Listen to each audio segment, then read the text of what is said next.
Yo, this is Stocks and Bars, the stock market hip hop podcast, the only place you will find finance mixed with hip hop. And today, family, I got my own family on the podcast. With me today, I got my cousin, Jes Tierney. And we're going to talk about all of the ins and outs with entrepreneurship. We're going to talk about her finding her way, and her story will inspire you. Let's go.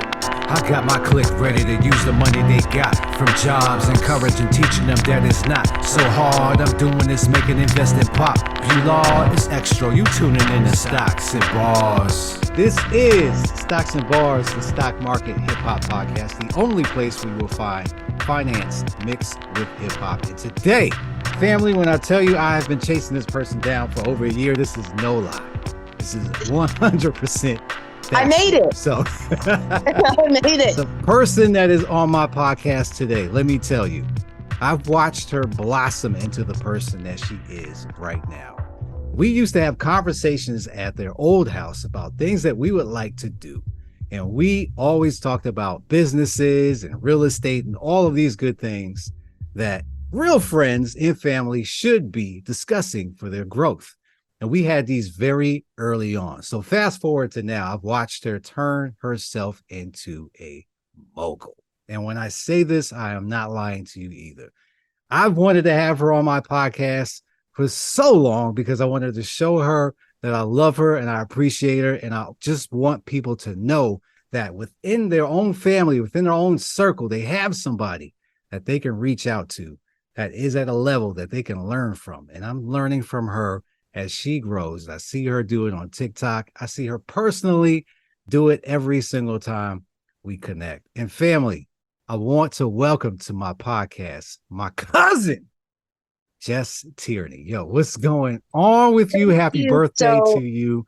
We love Thank you so much. Thank you so much. I love you so much. I'm sorry that it's taken me this long to get on here. You know, life gets crazy busy. This year has been wild. So I'm glad that we could finally my kids are here. They might pop over a shoulder, but it's all good. It's great. I'm happy to be here. This is 100% life. I love seeing you live it. I love everything that you're doing. I love how you are building your family, how you're working with your husband, everything that you're doing. I can sit here in this whole podcast and be straight up how much we love you, Jes. But before I keep doing that, let's go ahead and let everybody know about who you are, what you're doing, how you got to where you are at right now. Yes. So I am Jes Tierney. I am a co-owner of a home staging company in Akron called Rough Diamond Studios. I run that with my best friend, Amy Vartnook, and it happened on accident.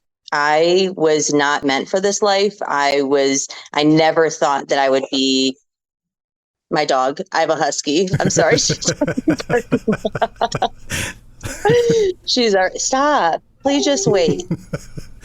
I might just have to let her out in just a second. That's all right. Anika, you can hold on. She can just hold. You just need to wait. She's not going to have it. I'm going to let her out. Hold on. All right. The dog, she's so rude. I thought it was going to be my kids. It's the dog, of course. She wants to be the star of the show, I swear. So I own a home staging company called Rough Diamond Studios in Akron, Ohio with my best friend, Amy Vartnook. And I was not really meant for this life. I didn't think so. I didn't really know my talents. I knew that I possessed some talents, but just was trying to find my way all the time. So I'll back up to you and I have known each other for like 15 plus years, I would say. Yeah. So right before I had joined my business partner, I was an Allstate manager.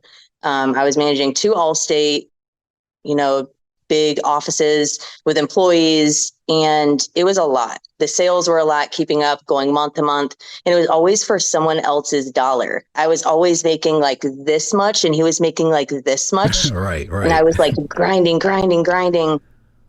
And it was just, I got tired of that. I was like finally recognizing some of my own talents and being like, I don't know what it is, but I know it was when we had our daughter Zoe that I was like, I can't do this anymore. Yeah. Like my time is better served. Even if I'm at home, it's better served than like making someone else money over and over and over again, Right. and just working myself to the bone. Like I would come home and be answering calls at 9:00 at night, weekends, like crazy stuff just to keep up. Right. I was in the rat race, like just in it. Yeah. And I'm like, I need out.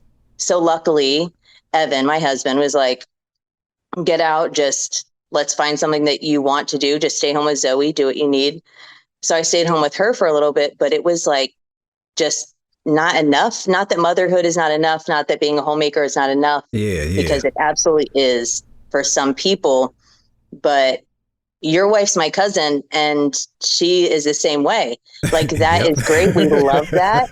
But like we need something more for ourselves, you know, to feel that. And so I was like, okay, I don't want to go work for someone else. Let me like make dog treats and sell them. Like I was trying to do anything I could from home to like side hustle anything.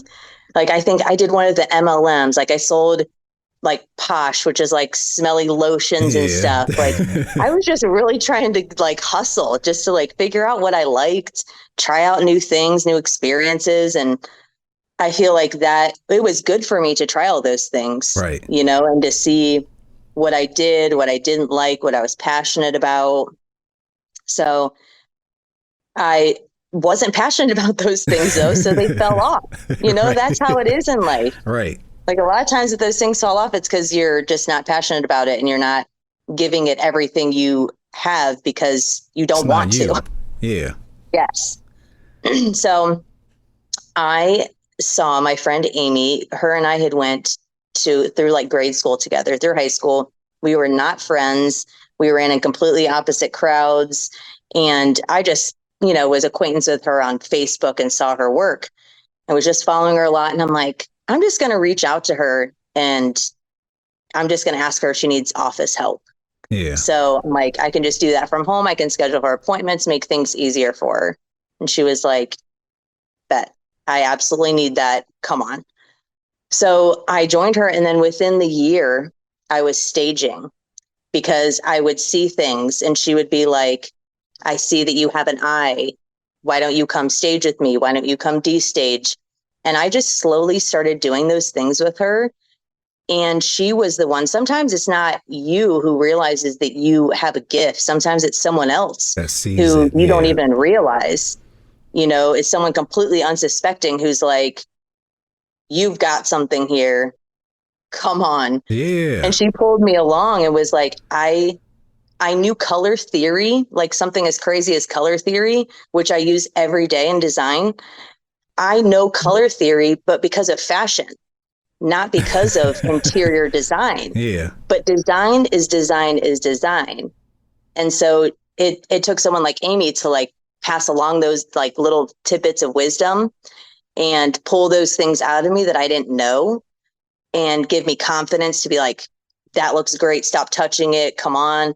You know, and I feel like the more that you do it and repetitiously, you know, things just come organically after that. And I feel like it's sometimes, especially in entrepreneurship, you don't realize how far you've come. I was just talking about that today with Amy. It's like where we sit today, we're not where we want to be necessarily. But compared to where you were at before, yes, you're a distance away. Yeah. It's, I mean, even the like mental growth that it takes to get through. I mean, something as simple as COVID, like we could have lost our business during COVID, right? Because people thought that a home staging business was probably crazy busy because the housing market was banging, but we weren't, because houses were selling for $50,000, $100,000 over ask. So they didn't need us. They didn't need us to stage. By the time we would stage, we'd have to get it out, you know, within 2 days. Yeah. So, it was moving. Yeah. And we understood that, but you know, there's always room for stagers somewhere in the market. So we were able to like keep our doors alive by pivoting, by, you know, doing more consultations for people, taking on more redesign work. So sometimes it's like not having an ego to be like, I'm going to keep just like hammering at it. Yeah. It's like, instead, I got to pivot a little bit. Yeah, you had to adapt to what the environment was telling you. Like, this ain't going to work right now. Yes. Yeah. Yes, because we would have closed our doors if we would have like kept at that.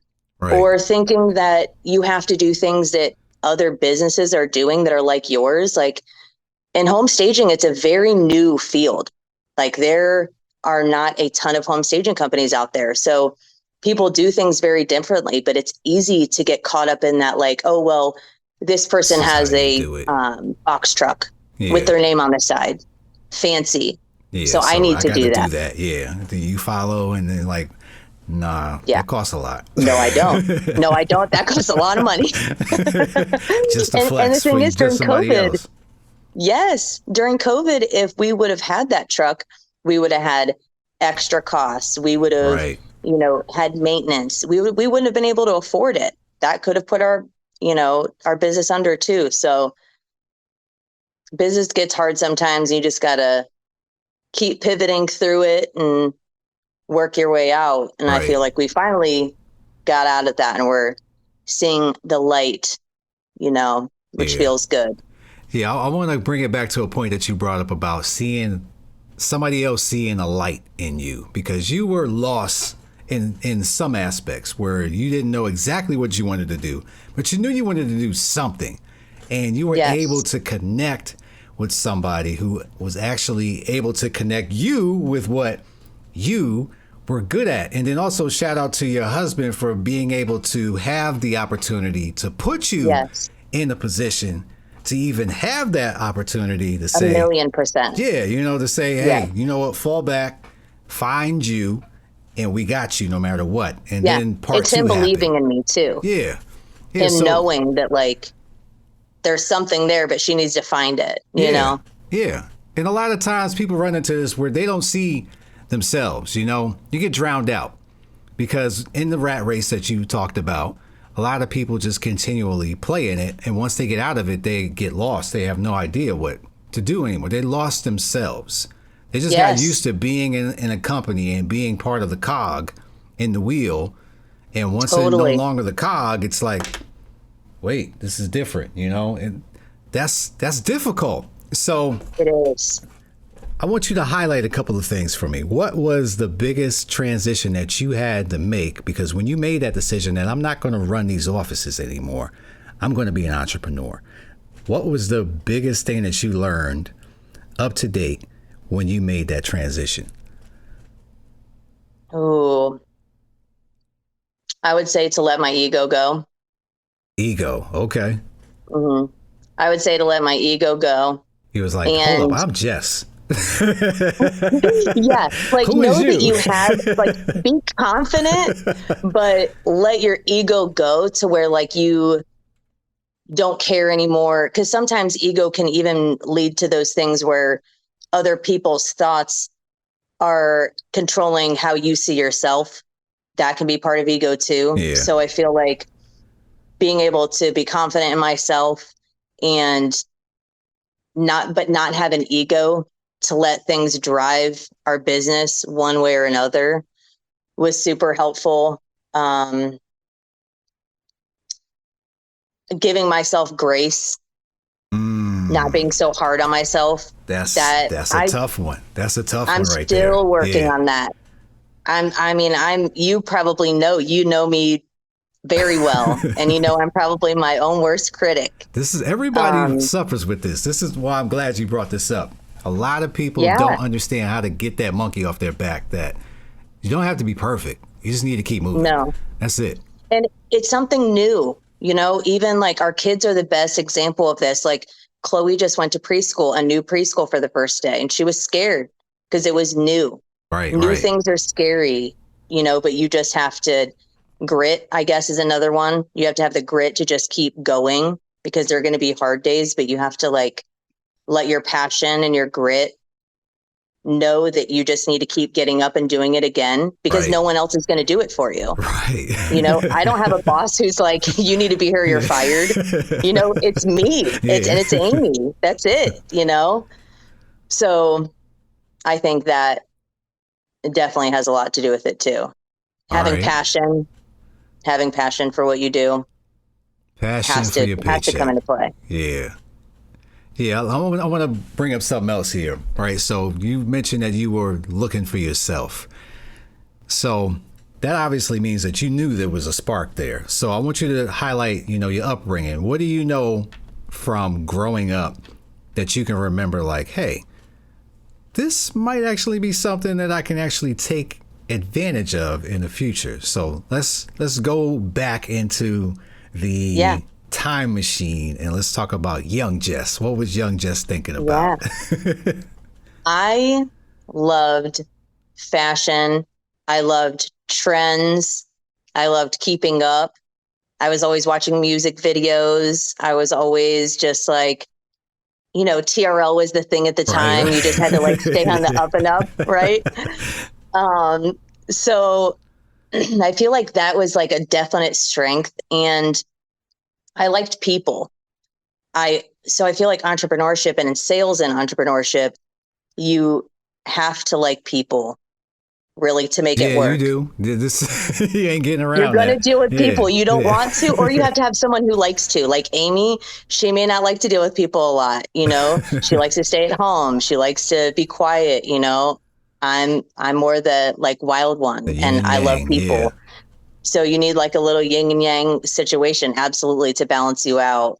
But I think that, the people aspect, fashion, I used to, like just try new things all the time. I would MacGyver things. You know, I was always problem solving yeah. or just trying new things. Like even like, ooh, this towel looks like it would be a cool dress. Like, like I did weird stuff like that as a kid. And, it translates. It's not necessarily like I wasn't a kid, that necessarily like redesigned my room. I wasn't putting up posters all over the place. I mean, I did that just like any other kid did. Yeah, I right. wanted to decorate my locker and things like that, but I didn't inherently think that I had this great skill at it. Yeah.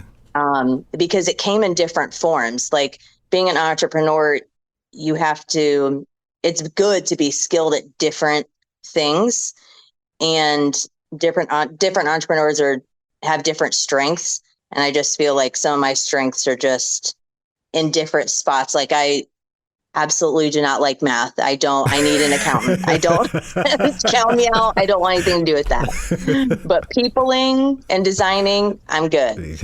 Bring it in. All right. Yeah. So young Jess knew from the beginning that fashion was something that she wanted to get into, however it translated. Right now it's translating in the form of you doing home decoration and letting everybody know how you shine. So let's fast forward to grown-up Jess now. So you mentioned how just something clicked in you once Zoe was born. That, all right, this isn't it for me anymore. I can no longer live this life. So now that you have had the entrepreneurship bug bite you, I've seen a lot of your videos where you got Coco in there, you're running around and doing all that. So tell me your life now and how you involve your kids in your entrepreneurship. So they come to work with me all the time, especially summer. Like Zoe's older now. Zoe's 9. She's almost 10 years old. So she comes, she destages. Chloe's 4. She will destage a house with me. That's like getting all the items out after the house sells. We have to go back and get our inventory. So we go back with movers and they'll carry rugs and, they come to my office all the time and we'll put some things together. So I hope that when they're older, they see, because there have been some really rough times, in entrepreneurship, there are times where you want to give up. There are times where they've probably seen me cry, because I'm like, this can't be for nothing. I have to keep going because I did not come this far to come this far, Right. And so I'm sure they've seen a lot of that. And I just hope that later they see that as, grit and determination, and not as like not being able to spend the time with them that I should have. Right. Because that's hard, especially as a mother, deciding, because Evan has a lot of times been like, he always keeps every door open for me. I love my husband for that. He always keeps every door completely open. If you want to stay home, stay home. If this isn't for you and it's not your passion anymore, go figure it out. And I think him being able to do that too has helped me like push myself through it, because I'm like, no, I got this. I know, because I finally found my passion now. I know what it is. I know what I'm good at. I can stand on a soapbox and talk about staging for hours and tell you how good of an investment it is and how you need it in your life, So, and sometimes it's knowing those gifts too, that you have something to give back to people that will make you not give up. Because I'm like, I've helped so many people. I know I have more people to help. Not that I'm out here saving the world with home staging, right? Yeah, right. It's something of value, to be giving back. So sometimes that helps get through those tough times too, for sure. So I want to highlight something too about time. You mentioned the time. You've talked about, your stages in life. But let's highlight the actual time here, because a lot of people think that things are overnight. And the world that we live in with instant gratification of the TikToks and the Instagrams, where everyone thinks you can just be able to just turn a switch on and then 3 months later, you're all of a sudden every dream has come true. And we got to bring it back to reality. So let everybody know, from the point that you made this decision to where you are right now, what does that time look like? We are like 8.5 years in. This is 8 years, see? 8.5 years in, and we're still not exactly where we want to be. We're still growing. Right. We're still pivoting. We're still doing the things that we need to do. Again, we're much further than we were before, but it takes a lot of time. It takes time. When I look back on like my first consultation of going into someone's house and giving them a occupied staging consultation, where like I would go into your house if you were selling it and say, okay, take these few things down, add this, move this here, there. I remember being like, oh, imposter syndrome, completely like scared. Oh man, like just trying to be like my happy self to get through it and smiling. I probably felt so awkward. I was probably like this the whole time. So it was just like cringe. Total cringe. But now, to think about that, we teach other home stagers how to be home stagers. Amy and I have a staging course, and we do, we have a group and there are people in it. And we hear people say that all the time. Like, I feel like I'm an imposter when I start doing this. And it's like, you're going to feel like that because it feels scary. It feels new. But the more it's a muscle, the more that you do it, the more that you keep showing up, the better that you're going to be. Right. But if you don't show up, you're getting nowhere. You're not getting to the 100-yard line. You're not even getting to the 2-yard line, So you gotta start somewhere. It's scary, but starting somewhere is the most important thing. I can't emphasize that enough. The best time to start now, the next best time would have been to start yesterday. That's the only way that you can ever emphasize I wish I would have started 5 years earlier. Yeah, see, and once you get started, you get mad at yourself because, like, man, what was I doing when I was in 3rd grade? Why wasn't I trading stocks back in elementary school? What's wrong with me? Why wasn't I business planning, getting serious? Nobody was talking to me about this. So we highlighted the 8 years that you're at right now and more, because this is constantly evolving. When you're a business owner, you never get comfortable. There's always a point where, you hit a nice stride, but even then, a gear shift. Next thing you know, you're doing something else. You either level up or something happens and you got to pivot like you've talked about. So I want to also highlight the struggles. The struggles are what make you. Everybody has to go through a struggle. Coal does not turn into a diamond unless it gets pressure. And everybody needs to understand that to become the best version of yourself, you're going to go through some things. So what is something that you've gone through that has made you a better you today? I will be very honest about this. And not a lot of entrepreneurs will tell you this, is that when you first start out, you may not make any money for a little while. Right. You may make a little bit of money. Through COVID, we let go our movers and we moved every single piece of furniture by hand ourselves. I moved full U-Hauls of furniture, couches, dining room tables, chairs, the whole 9 yards to make it look like a whole house. Into the U-Haul, then back out into the house, staged it, and then would have to go pick it up a month later. And we were doing this multiple times a week. And during that time, we were pouring that money back into our business to keep it alive. That is entrepreneurship. Okay. I didn't pay myself for a whole year. Okay. It was the Wild West. Once in a while, it'd be like, throw ourselves $500 once in a while, to like, and that was like purely just to help ourselves mentally, because we were literally working ourselves blood, sweat, and tears to keep this business alive.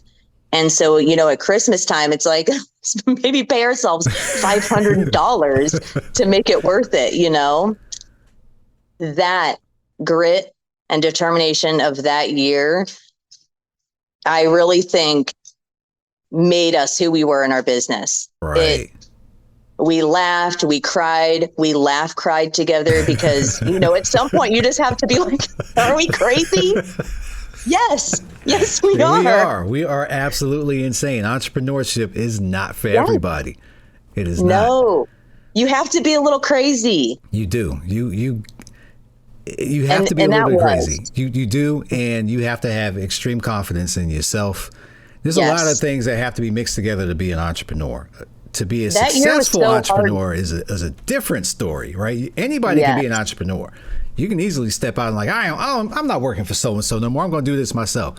Okay. I'll see you next year with a job application, right? Yes, exactly. Some people just can't do it. No, that year was so hard. I remember doubting myself a few times, especially because of the time that I was taking away from my kids. I'm putting miles on my car. I'm paying gas. I'm spending time away from my kids. Like, this really does sound crazy. Yeah. And it was. But now that I'm outside of it and on the other side of it, I'm like, it was worth that it. Was not for nothing. Yeah.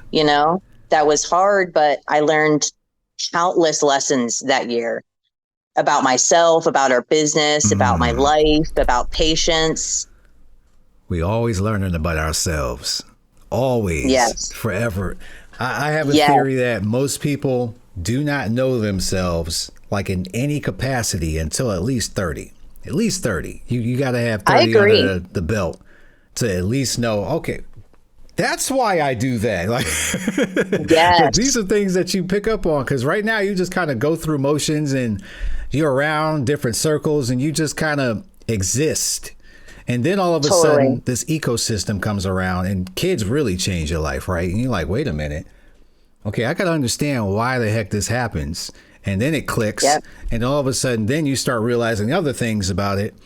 And you don't really get the full capacity of yourself, because now you're catching up to all the years of things that you've done. And you're like, that's why I did it. And now you're readjusting and a new person comes out. And then all of a sudden you have to adjust to that new person that you just became. Like, life is wild. That's why I think that self-reflection, I never really understood self-reflection until the last couple years because of that.